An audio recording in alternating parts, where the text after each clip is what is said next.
Good afternoon, everyone. This is Christy Schollenberg from the National Alliance to End Homelessness. Welcome to our National Alliance to End Homelessness System Series, Building an Effective Homeless Response System. We are going to spend the next hour together talking about systems work. I am joined today by the Center for Capacity Building Director, Cynthia Nagendra, and we'll be spending the next hour with you. Thanks for joining. Couple of housekeeping notes before we get started. If you'll note that all lines are currently on mute and they will actually stay on mute. We're going to ask you to please pose any questions you might have at any time in the questions box, which you will find in the navigation bar. It should be on the side of your screen. We are planning to address your questions in our next webinar. This is going to be a two-part webinar. And so we're not going to get to questions today, but we will certainly make sure to get to them in our future webinars. The webinar and the slides will be posted following the presentation. Everyone who's registered or who did register will receive a link to both. So please feel free to share with your staff and any other stakeholders you'd like to share them with. So we're going to start with a poll today about who is here. And I'm going to launch that poll right now. And if you just take a minute to complete it, thank you.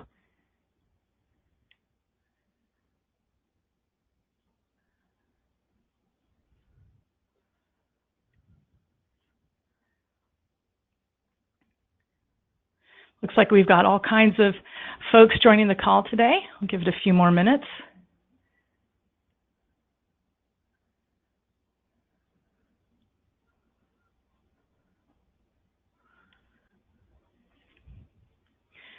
Over 75% of you have responded.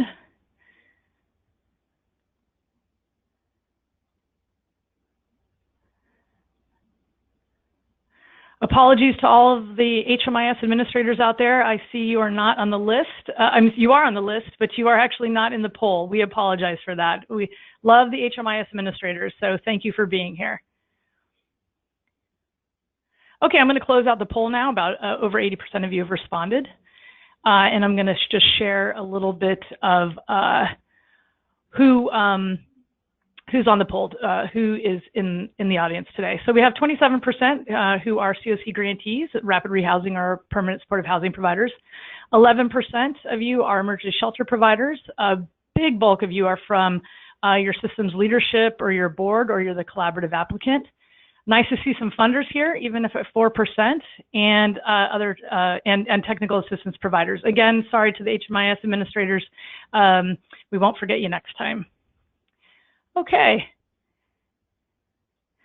So now we're going to jump into the rest of our presentation. So today, what we'd like to do is introduce you to the Alliance's new system series. It is going to provide a basic overview of the goals and characteristics of an effective homeless response system. We're going to focus on how your community should use a systemic approach, to align efforts, programs, interventions, and funding in a way that has the greatest impact on reducing homelessness. We're going to talk about how to evaluate your community's investments and performance to plan for changes that are needed to get better outcomes. And we're going to touch briefly on how to prepare for the continuum of care NOFA to make the needed changes to your system.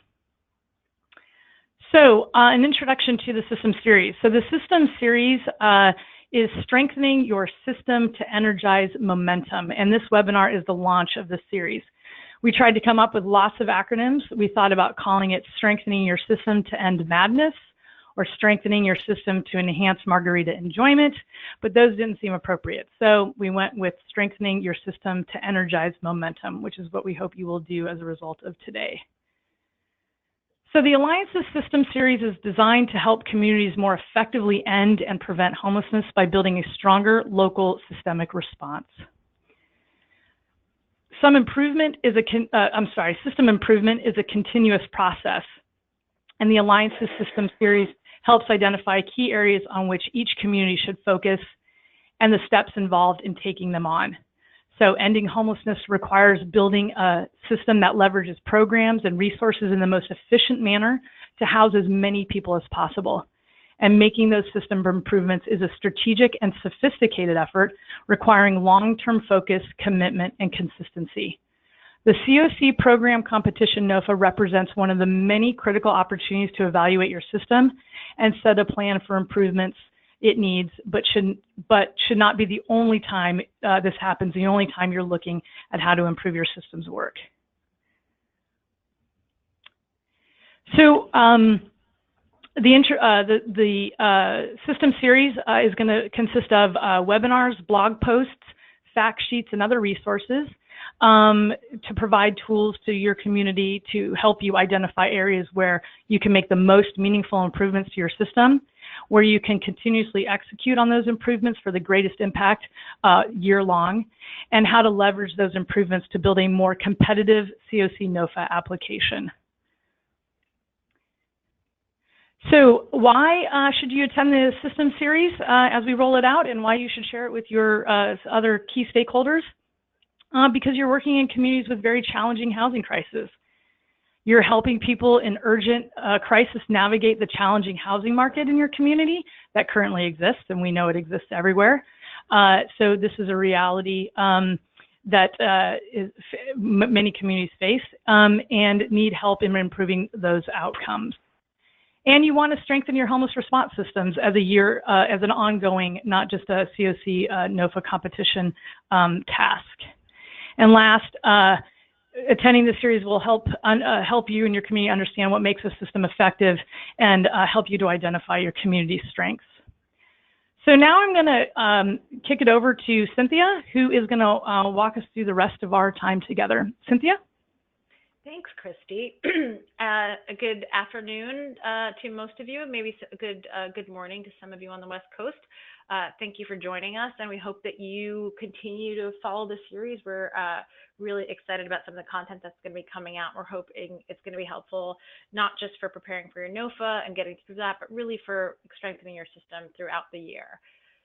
So first, we thought we would start with the basics, and we'll be diving more deeply into some of these areas throughout the series, but we thought it would be good to do some level setting and talk about what is an effective homeless response system? What is it supposed to do?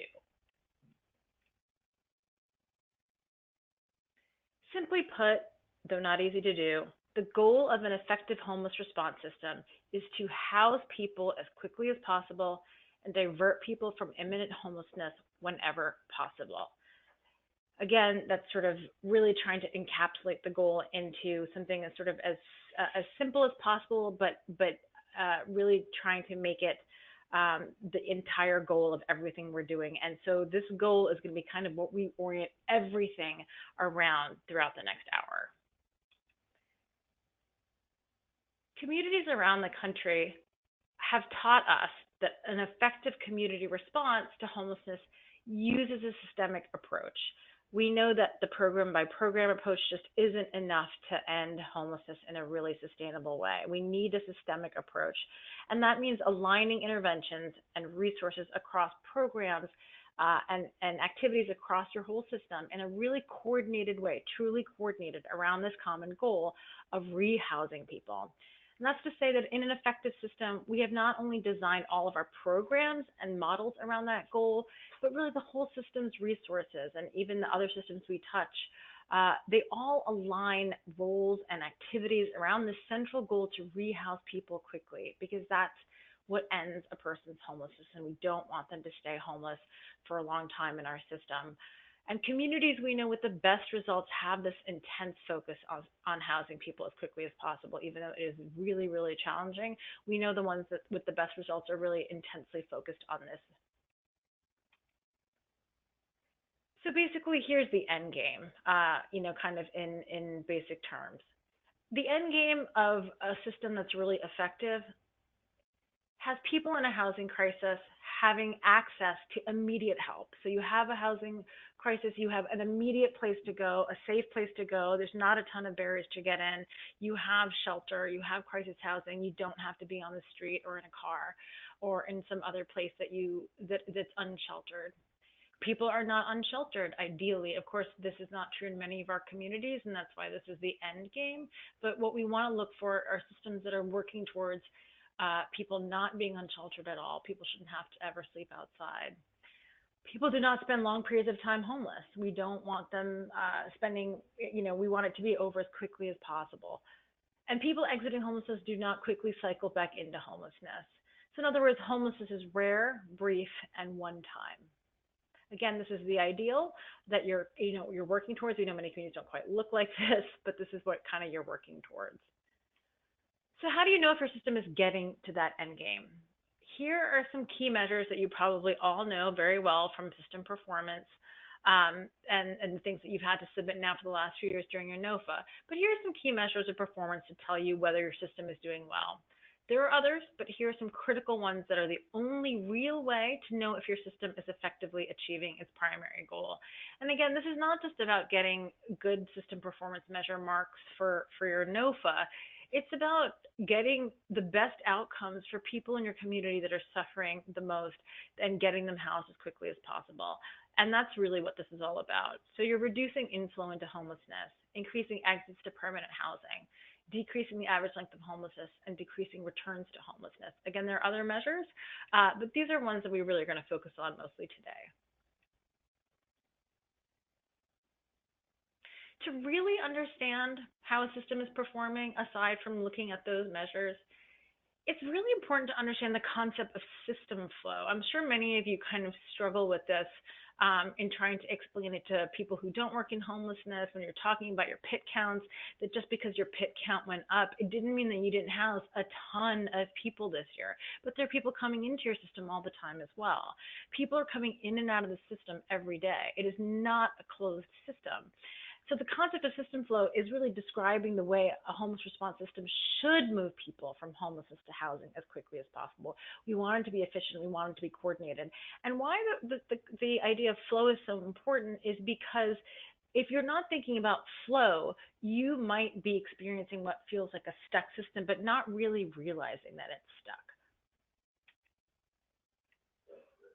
So a system that does not have good system flow is stuck, which is a system that kind of sucks. But that is basically what a lot of people are experiencing. It doesn't mean you're not trying really, really hard and doing everything right. It has a lot to do with not having the right resources and coordination and a really tough housing market.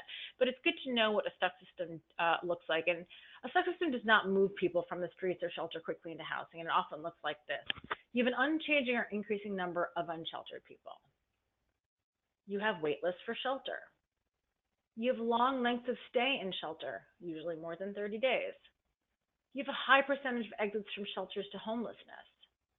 You have an average length of homelessness that is not decreasing. In fact, it may be increasing. Inflow into homelessness is steady or increasing. Now, some of these things you can't control, like inflow into homelessness, but that's kind of just what's happening. Long wait lists for rapid rehousing or permanent supportive housing or other interventions. Usually you have a long coordinated entry wait list. And that happens again in many, many communities where you have a long, you have people who are being matched to things and you're assessing tons and tons of people, but they're just waiting for something that might never come. And you have a significant amount of people that aren't getting any kind of assistance.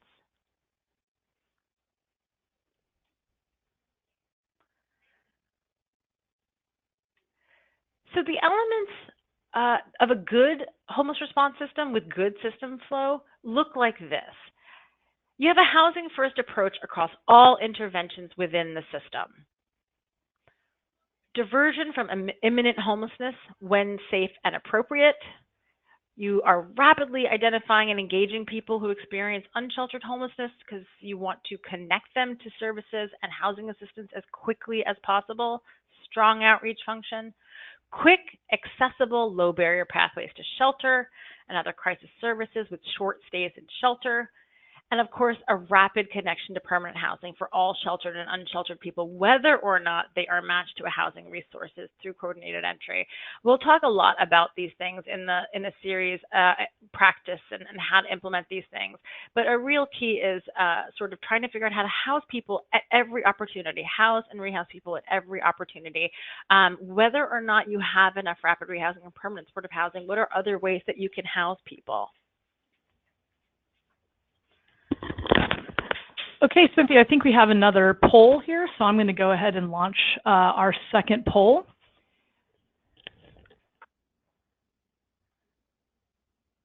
Okay, if everyone could take a minute to answer our question up above, please.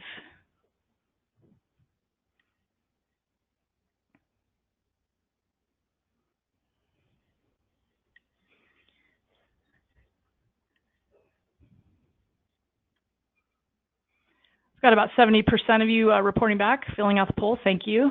I'll let it go just a few more seconds.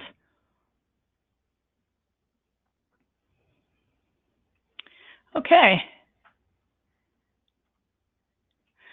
So we've got answers to the questions. Does your community have the elements of an effective system? About 14% of you said yes. That's fantastic. Definitely want to know who you are. If you want to submit that in the chat, we'd love to talk to you further. 68% of you said we are getting there slowly but surely. So that's a great sign, and I think pretty consistent with what the Alliance has seen out there nationally.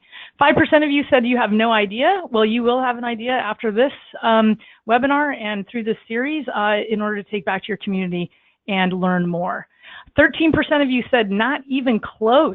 Does our community have elements of an effective system, which hopefully is why you're participating today. And then 1% of you said, what's a system again? But hopefully you will have an answer to that and an effective one at the end of our time together today. So thank you all for participating in the poll. Thank you. And I just want to say, I didn't expect that many people to say yes. I think we're pretty, that's exciting. I really thought a lot of people would say not even close. So maybe we've got a bunch of really awesome people on the webinar, or people who are not being honest. Just kidding. I'm sure you're being honest, but that's great. That's really exciting to hear. And yeah, we would love to know more about what you think is working really well.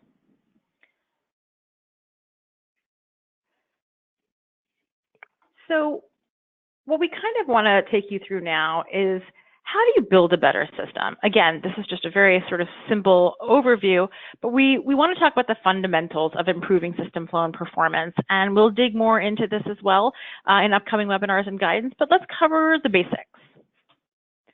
So building a better system sort of looks like this. Maybe you feel like you're already kind of working together with your partners. You're meeting, you're talking about stuff, you're referring to each other, you work on a work group, you're doing coordinated entry. But are you really all working in true unison and collaboration towards the same goal? Do you all understand your part, your function, what others are doing in relation to you and the larger goal? So are you just kind of swimming in the same pool, or are you in a synchronized swimming team that is all working towards the exact same goal? Everyone doesn't have to be doing the same thing, but you know your part, and you know if you aren't doing your part, people might drown. Here are some steps towards building a better system that is focused entirely on the goal of ending homelessness for each person or household. It's easier said than done. We absolutely know that, but we want to sort of help you figure out a way to break it down, especially for folks who are feeling like they just don't even know how to begin getting to the pieces that look like the good elements of a system. So first, you're aligning all of the activities, interventions of your system around the common goal to quickly get people into permanent housing and help them stay there. And that's not just the housing programs. You're talking about all of the stuff around homelessness that touches homelessness, the activities, the interventions, and some of the newer things that you're doing. And you're trying to really define the role and evaluate the performance of each of these interventions.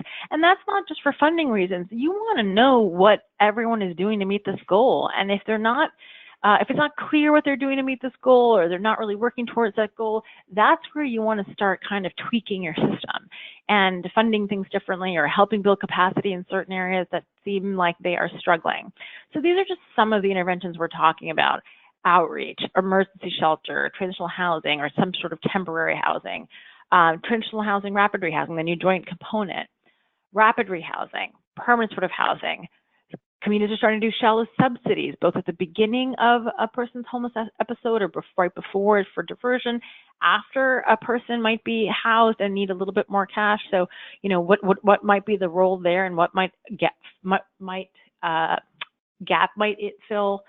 and other permanent housing subsidies. These are just some of the roles, but really we want to talk about how to think about what each intervention and activity is doing. So the other, and we'll talk a little bit more about this, the second part of building a better system is you want to fund the activities and interventions that are effective, right? You don't want to be, a lot of programs may be kind of doing good services and serving a lot of people, but are they effective in reaching this goal that we've been talking about in housing people and diverting people from homelessness? So you want to be funding programs that are high performing. That doesn't mean that they always have the best outcomes, but they're, really trying to work towards this goal. They understand how they fit into the system, and they kind of know their part really well, and they're operating at a pretty high capacity and serving really vulnerable people. Some of the system functions that you want to be effective are coordinated entry, dynamic system management. There'll be a lot more coming out of HUD about what that means. Essentially, you don't want to be keeping people on wait lists to nowhere in coordinated entry, and you want to kind of dynamically manage your resources and make sure people are getting matched to things that actually exist right away. You want to maybe invest in capacity building. What we find a lot of times is people have really good systems on paper, really good governance, really great coordinated entry, excellent policies and procedures. But it's really hard if you don't have people to execute the practices that need to happen to really get people housed. You might need to build capacity in your shelters. You might need to build capacity in your rapid rehousing providers. And so you want to both have strong system functioning, but you also really need to have the practitioners to execute the things that the system needs, and you really need to work together and help those folks really be able to do their jobs the best way they can for the people they're serving. Evaluation, very, very important to figure out how any of this is working. Of course, data reporting and analysis, all of this should be extremely data-driven. We're going to do a webinar kind of entirely on that, but I'm going to touch a little bit on kind of how you can use some of your basic data you're already collecting to look at the picture of your community. Third, you want to develop a strategic resource collaboration and coordination across all types of providers, homeless, housing, human services, to improve outcomes and fill gaps. In other words, look at your system. What is your resource strategy? Are there a whole bunch of people that are falling through the cracks? We will see in later slides, there might be a lot of funds for families, but not a lot for individuals. And so are we distributing resources in the best way possible? Are we figuring out how to bring in flexible dollars to cover things that aren't being covered in our federal funding or state funding? So you want to sort of really have a strategic resource kind of map and plan. Now, this is a really good time to do that before the NOFA hits, because you don't want to be scrambling. You want to know exactly what you want to do during your NOFA period, but it is something that you want to do year-round, because your CoC dollars, I know, are really only part of the pie for most of you. And so you kind of want to figure out how to coordinate funding across the board. So within the system, the role and function of each part of a system needs to be well defined. This is true of any kind of system that really works well. And the relationship between the parts of the system really need to be understood. So in other words, in a strong, effective homeless response system, everybody knows the role of their own part, their own program. They understand the roles of other people and how everything relates to each other. How does the whole system perform? What is the contribution of my program to the performance of the system in ending homelessness? What is my contribution towards that goal of housing people? And it doesn't mean that everyone has to be doing the same thing. Everyone doesn't need to be a housing expert. Everyone doesn't need to be diverting people. They just need to know what their part is in achieving the goal. And the system needs to sort of take a look at itself. That's usually leadership, and the data folks have to look and say, what do we need people to be doing? Where are the gaps? How do we sort of position people to do what they do really well and fund them to do that? And then how do we fill things that we don't have? The onus is not on the household to get those pieces together, right? We want the system to know how it works together and make sure it's working as it's intended to do. And to do that, each intervention should have pretty clear standards, say what the program type is, who it's for, and if you're not really sure if this is how your system is working and what your programs and interventions are doing, ask yourselves if you know the answer to these questions. What is the role and function of each part of the system? And that means your interventions, your activities, so all the things I sort of mentioned earlier. What is the purpose of each intervention? Who does it serve? How does each intervention further your system's goals to house people quickly and divert people from homelessness?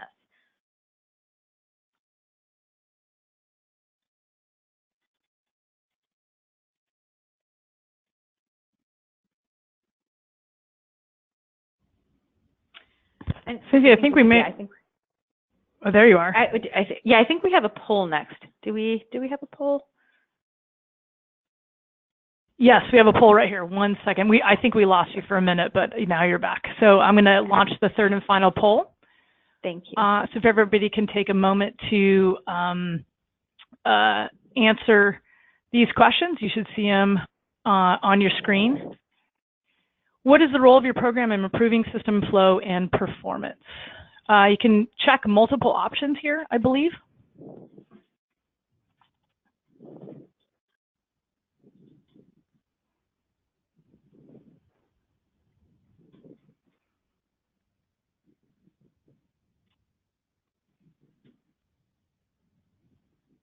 A little over 50% of you have voted, so I'm going to leave it up here for a few more seconds.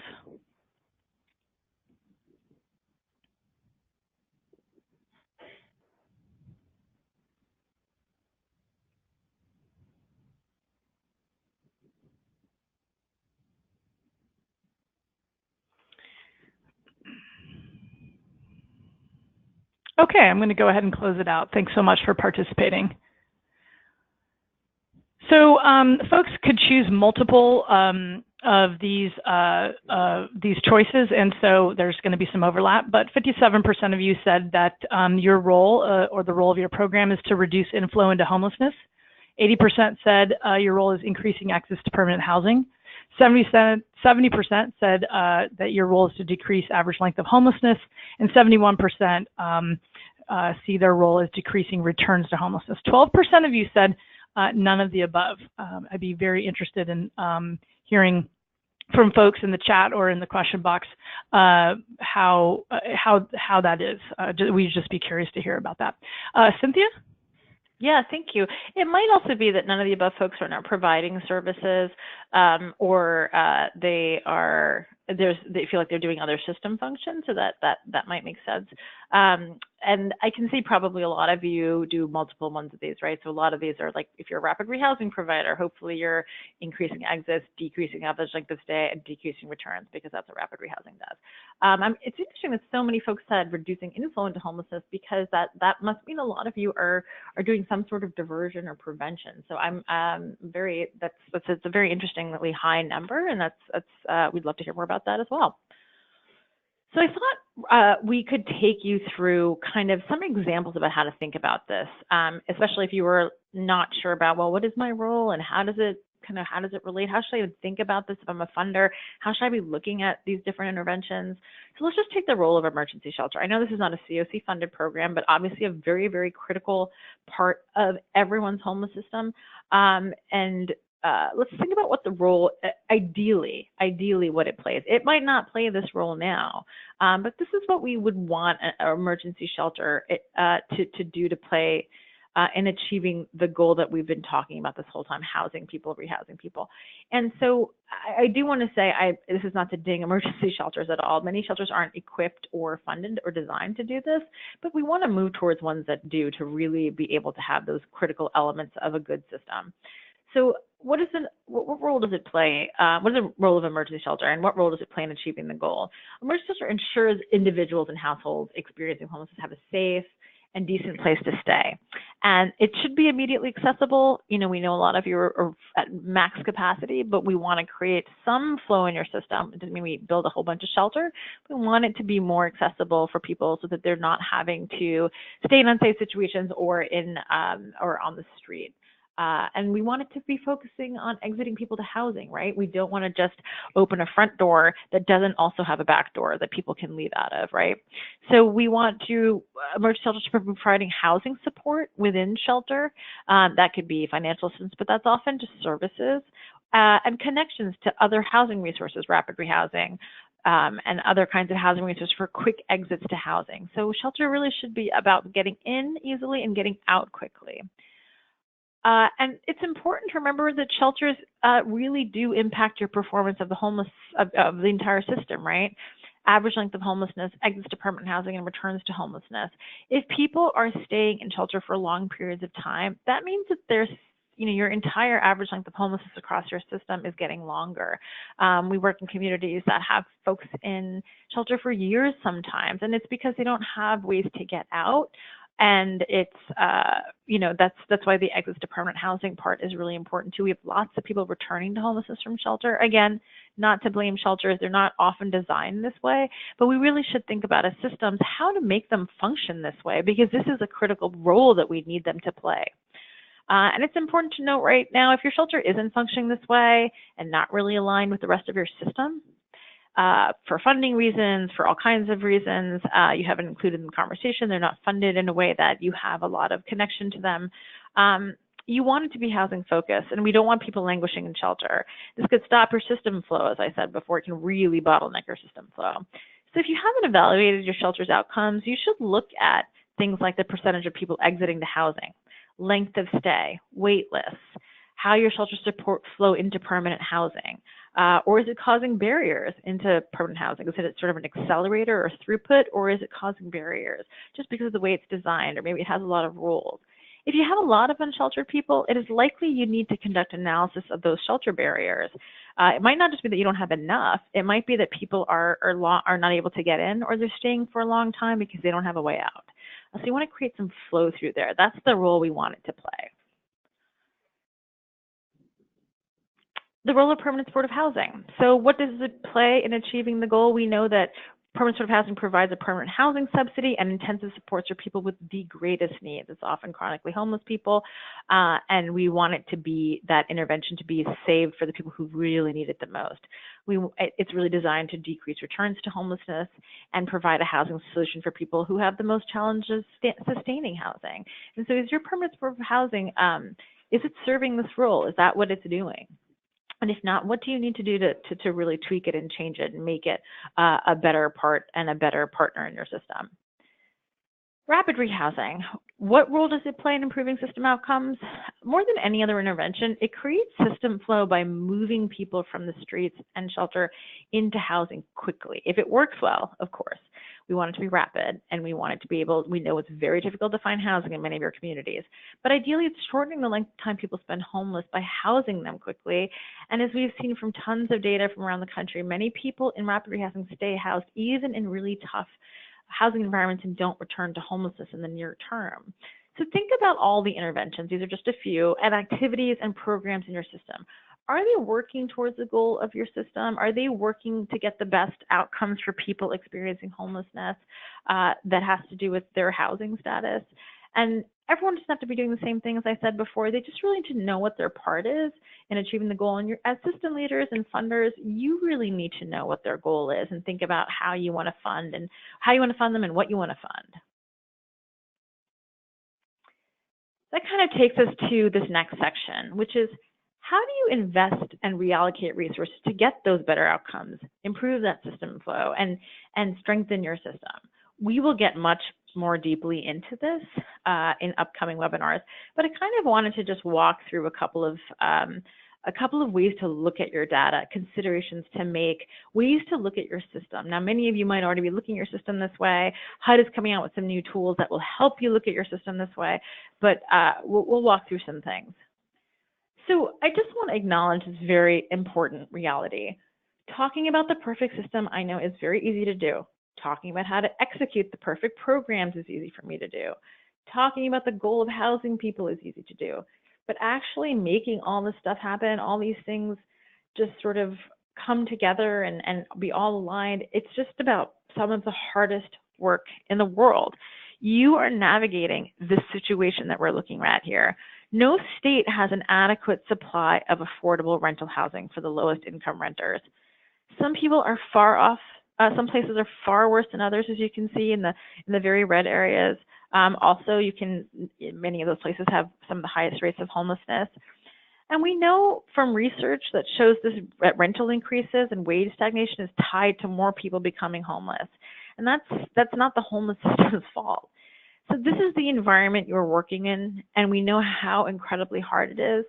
And you have to navigate the housing market that is, not the one we wish we had. with incredibly limited resources and a lot of kind of things, tides that are working against you.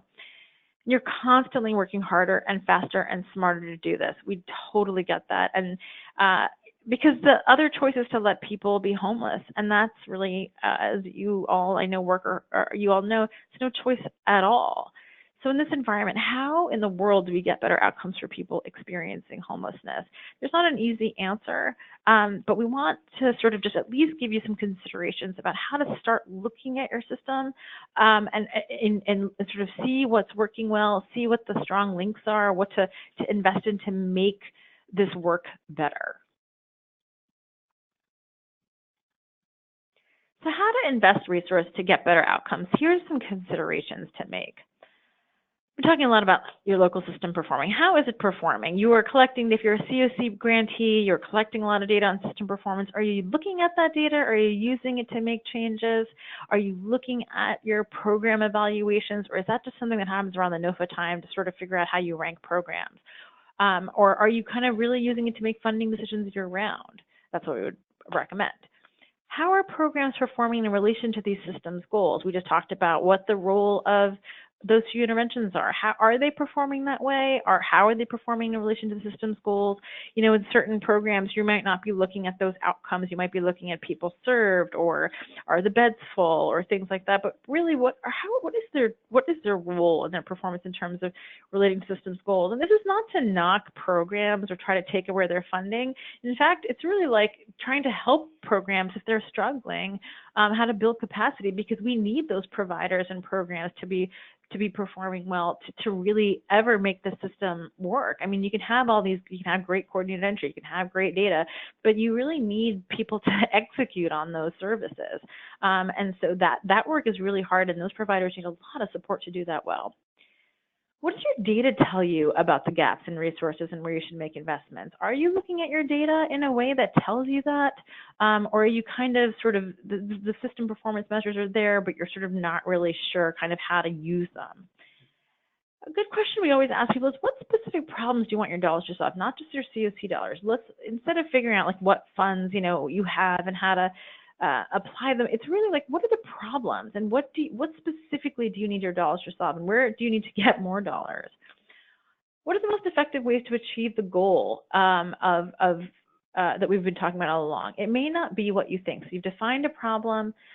You may think that you need more shelter because you see a lot of unsheltered people, but is that the most strategic way to think about how to achieve the goal? Sometimes you might need more shelter, but we want to think about different ways to achieve the goal and really define the problem.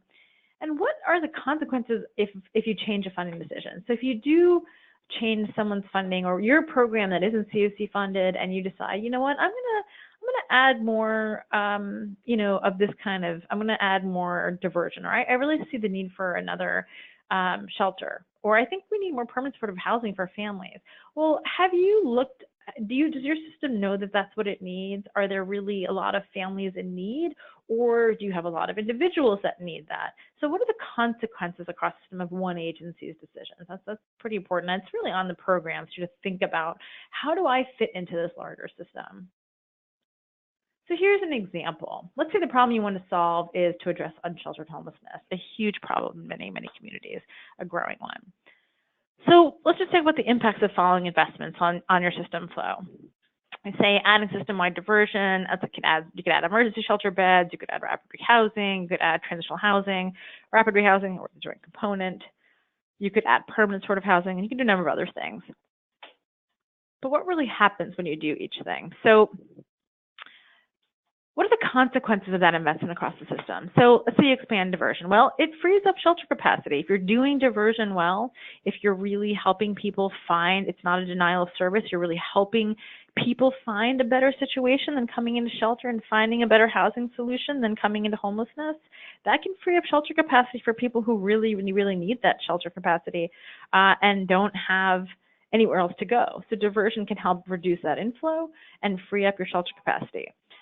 Expanding shelter results in more sheltered people now. So You could just add shelter, but again, without investments in housing exit strategies, there will just be no overall reduction in homelessness.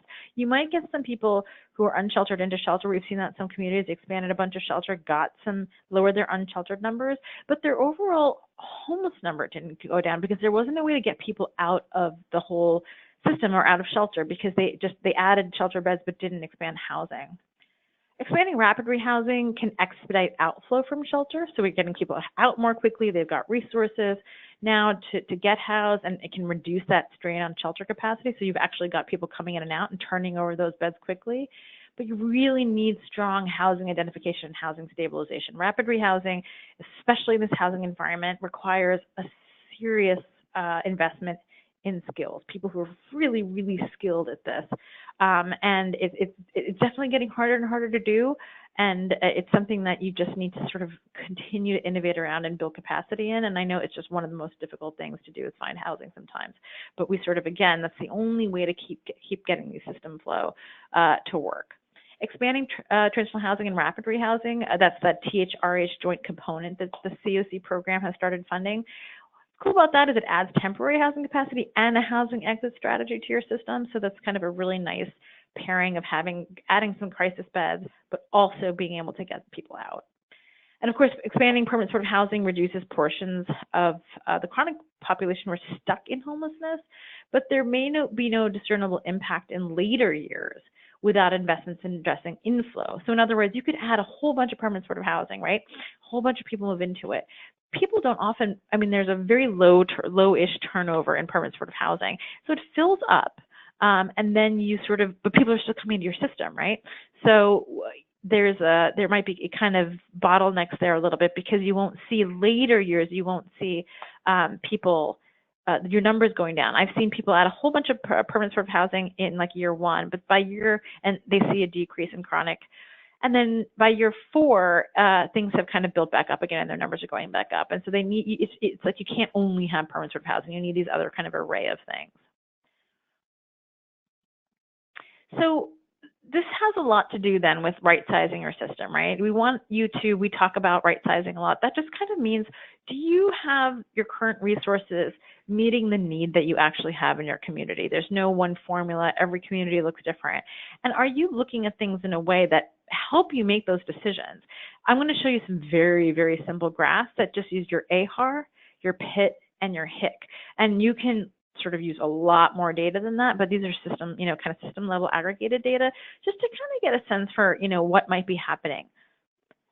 So in the next slide, we have, this is from the 2018 PIT. So we just very simply did a little math, and this is for the entire United States. And we looked at what communities' homeless PIT numbers are, their point in time in 2018, what their temporary housing capacity is. In other words, their emergency shelter NTH, and the AHAR also has safe havens in there. This does not include seasonal and overflow beds.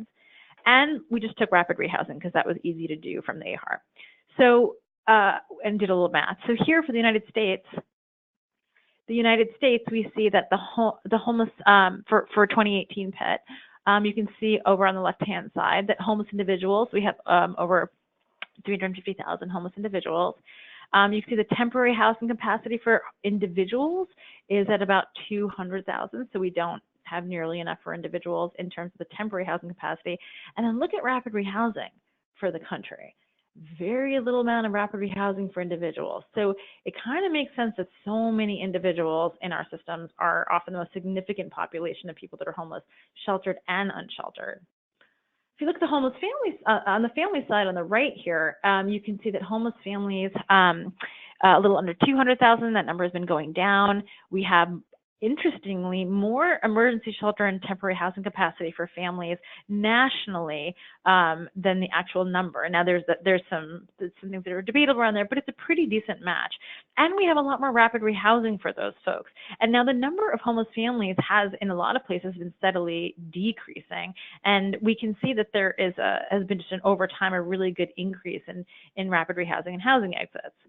So again, super simple way to look at your PIT, your HIC, your AHAR data, and I'll take you through a few states.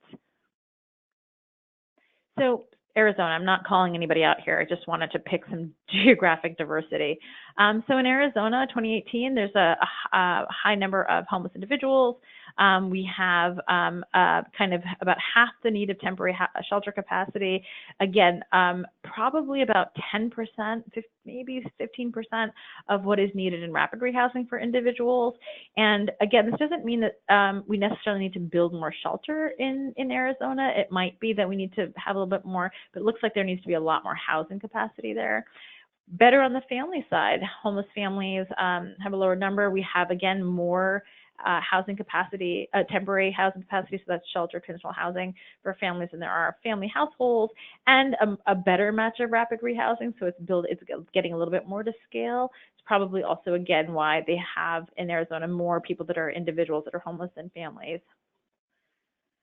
Minnesota, similarly, I picked here Minnesota because while on the single side they don't have a ton of rapid rehousing for the need, they do have a lot of temporary housing for the need though, and it's also important to know that parts of Minnesota and like Hennepin County do have a right to shelter for families, but the rapid rehousing for individuals though, again, very low. But if you look on the family side, a much better match. There's more than enough, really too much or more. There's a surplus of temporary and crisis and shelter for families, and a closer match for rapid rehousing. And then you get the idea. California, as you can see, a very stark difference for individuals, high number of individuals. It's one of the highest rates in the country of homelessness, but very, very little, less than 10% of rapid rehousing for individuals. Better on the family side. I'm going to show you a cool graph that kind of shows what's happening in California on the family side. This is a different, showing you, this is an internal dashboard that we use at the Alliance and that we are hoping we're going to be able to release for people to use publicly soon. But it kind of gives us some interesting trends. And we're hoping that this tells you how you can do this. You can look at your data this way too.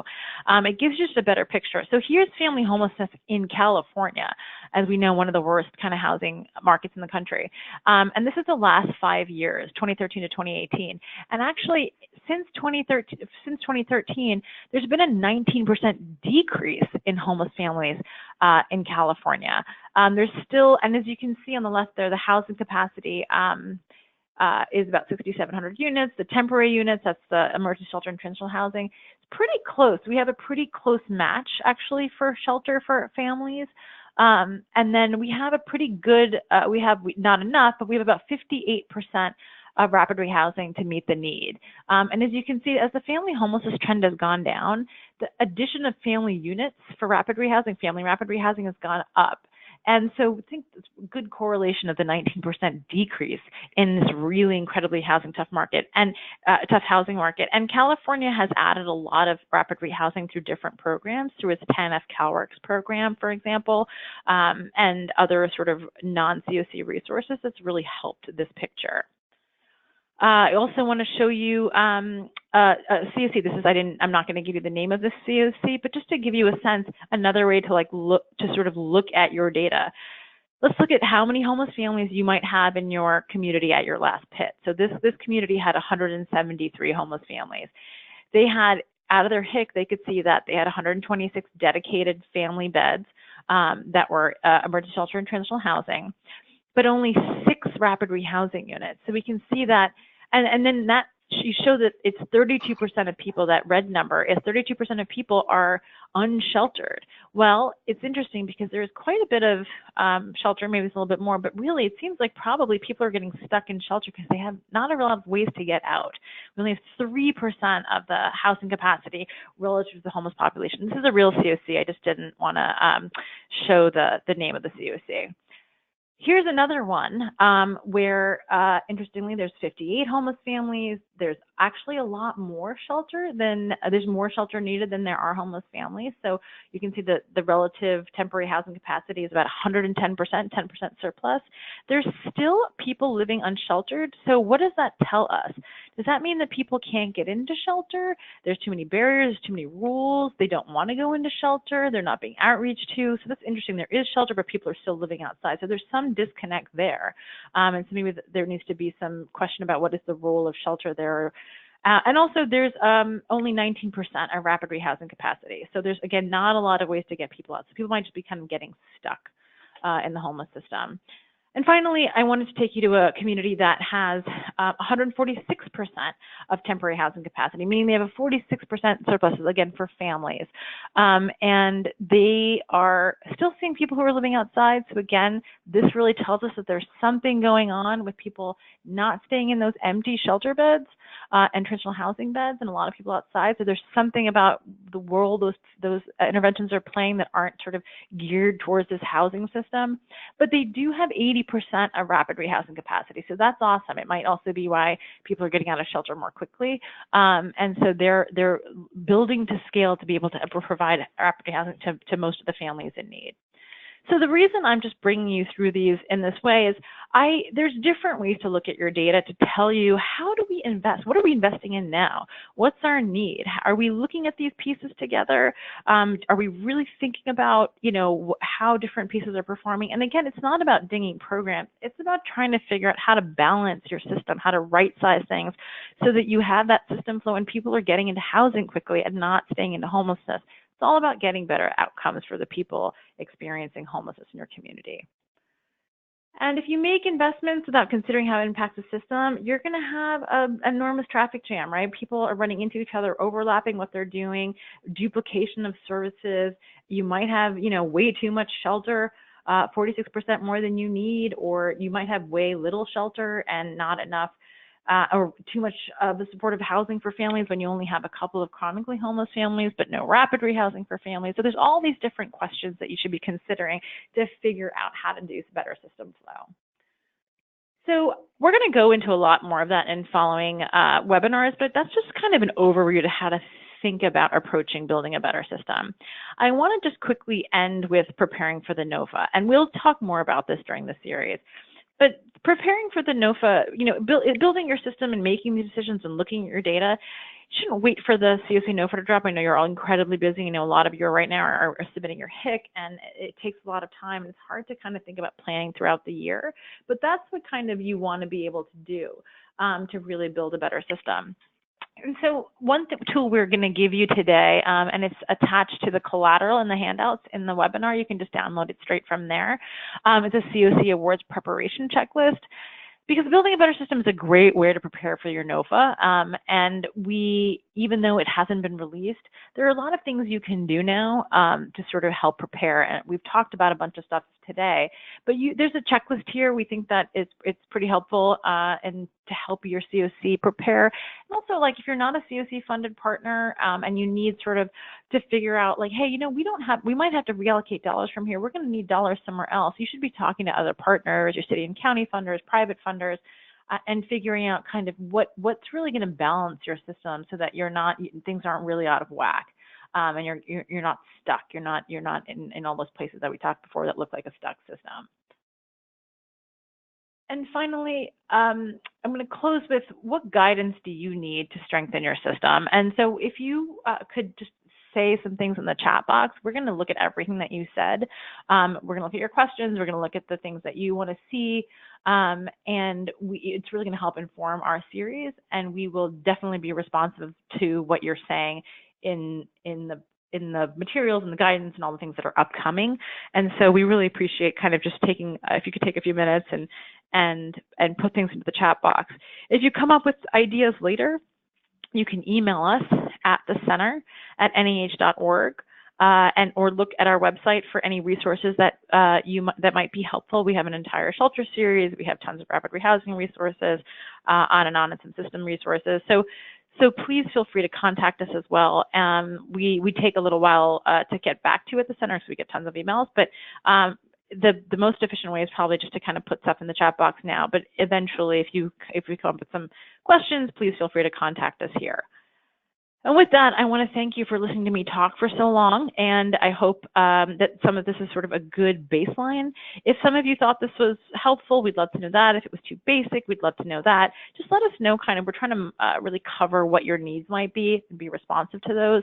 And so please let us know kind of what's helpful, what's not helpful, what you'd like to see. And we're really excited about the rest of the series. We hope that this is helpful to you all, and we look forward to talking to you in a little while. Thank you so much. Thanks, Adhya. This is Chrissy. Everybody, I'm going to leave the webinar up for the next few minutes because I see folks responding to that last question in the questions box, so please go ahead and continue to do that. Also, just to repeat, the webinar recording as well as the PowerPoint slides and the CoC checklist handout will be posted on our website, and we will send you a link to that tomorrow. Thanks so much. Have a great day.